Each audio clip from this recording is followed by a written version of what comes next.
Hello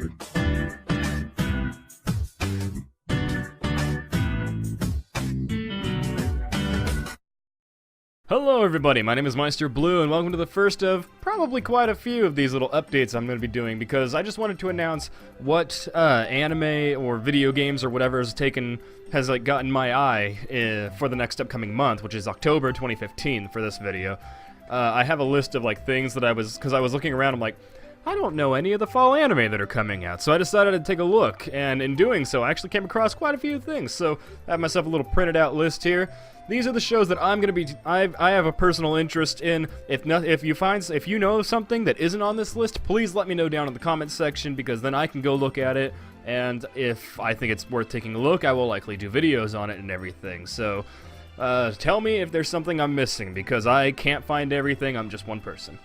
Let's begin. First up on the list is October 2nd, which is going to be a Friday, and we got on here Kagewani, which is apparently a short horror suspense series about monsters suddenly appearing in present time and attacking everybody while one scientist searches for the truth. It's done by Studio Toe Movies, and from what I've seen of the imagery, it looks like it'll be something pretty creepy, and can't wait to take a look at that. Next up on the same day is Shisha no Teikoku, which will be coming to Japanese theaters and is translated as The Empire of Corpses, which is going to be the first of 3 film adaptations that are going to be based on the stories of a Japanese sci-fi novelist who passed away in 2009 named Satoshi Ito, who went by the pen name of Project Ito. This first one takes place in 19th century Europe, where corpses are repurposed with false souls and used as laborers to improve industrial development.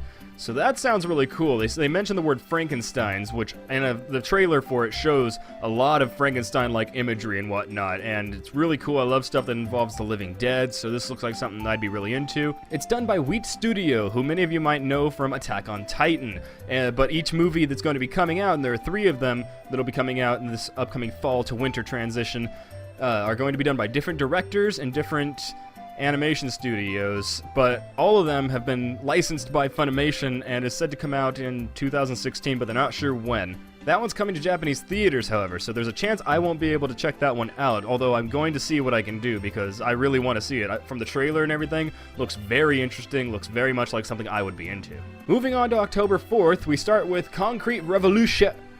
And I don't know why they don't just spell out the word revolution. They don't have the N in that word, but it's Concrete Revolution Chojin Genso. And it's apparently a superhero show involving loads of different heroes coming from all different types and backgrounds, and how the Japanese government just can't turn away from it and gets involved with them. It's done by Studio Bones, who I really like, because they've worked on stuff like Full Metal Alchemist and Soul Eater, and a number of other things, but those are the 2 main ones that I knew them from. We also have Comet Lucifer coming out, which is about a young man who lives in a prosperous mining town on another planet working to collect rare crystals and whatnot, but he gets into a scuffle with some people, ends up falling down a ditch, and comes across this girl with blue hair and red eyes, and adventure happens. They don't say anything else other than that. By Studio 8-Bit, and it looks like another one that I'll want to check out. Lastly, for October 4th is K, Return of Kings, which is about 7 kings sharing their power with their clans, and every plot synopsis I've come across has done nothing to explain, the actual plot. It all just sounds like really complicated political drama, and they don't really explain, what is this king about, or what is this king about, what's happened in this land, or whatnot. It's just this king feels this way, this king feels this way, and just a bunch of stuff like that. I'm gonna check it out, but I'm also going to look to see if I can't find any more information on it before going in, because just reading the plot synopses, I'm a little lost on what the plot actually is going to be about, and it says it's about 7 different kings that might be a little too many characters to mainly focus on and whatnot, especially since they're going to have their clans in there too, I would assume. That one is by Studio Animax Asia. Moving on to October 6th, which will be a Tuesday, we have Star Moo, but if you look for Star Moo on Google, you will find very little about this anime, because it goes by another title, High School Star Musical, and it's about a group of high school guys who are attending an academy, and they work on becoming part of this esteemed musical department that the academy has after they were spotted by somebody who belongs to a trio of the most talented musicians at the school.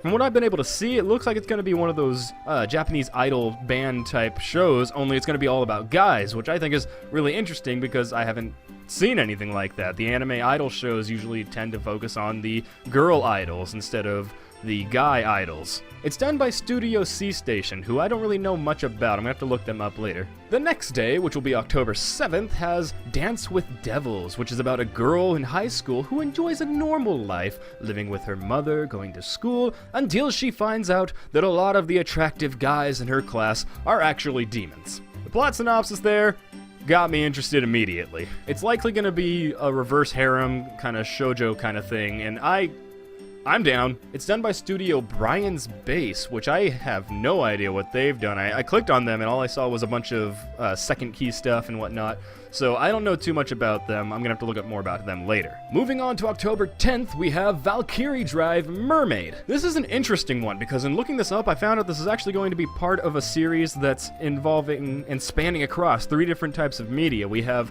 a game coming to consoles, a smartphone game, and then this anime.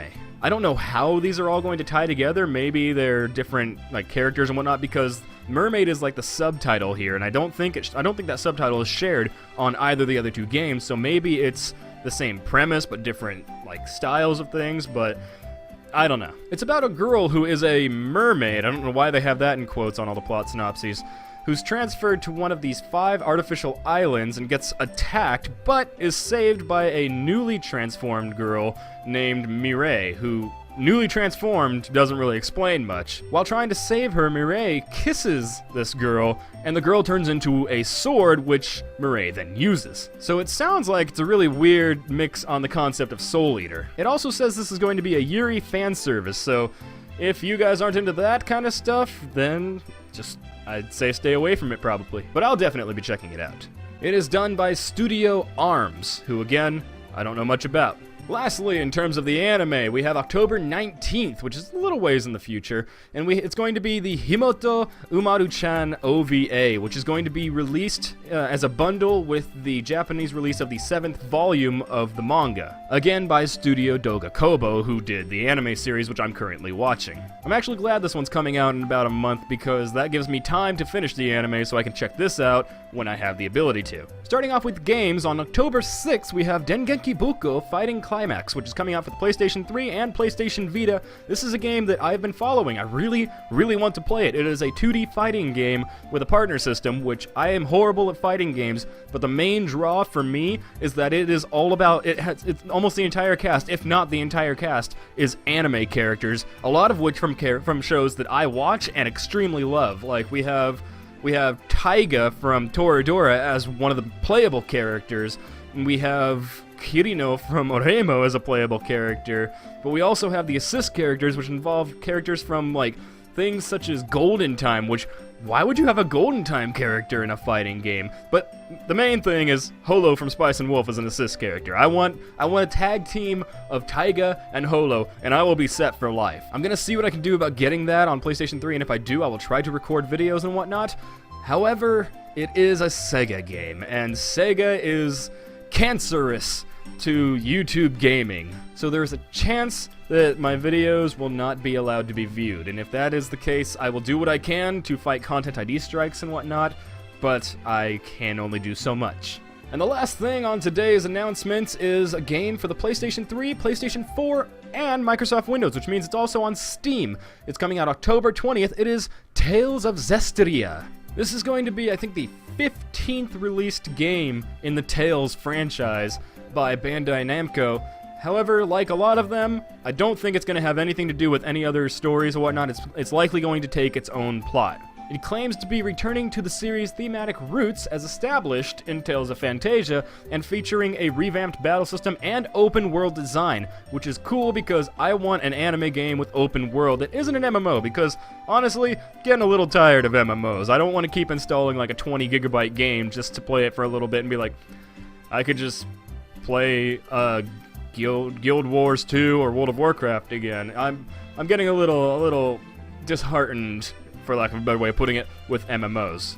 So yes, that is all the announcements I have for the month of October. Those are the things I will be checking out if able to.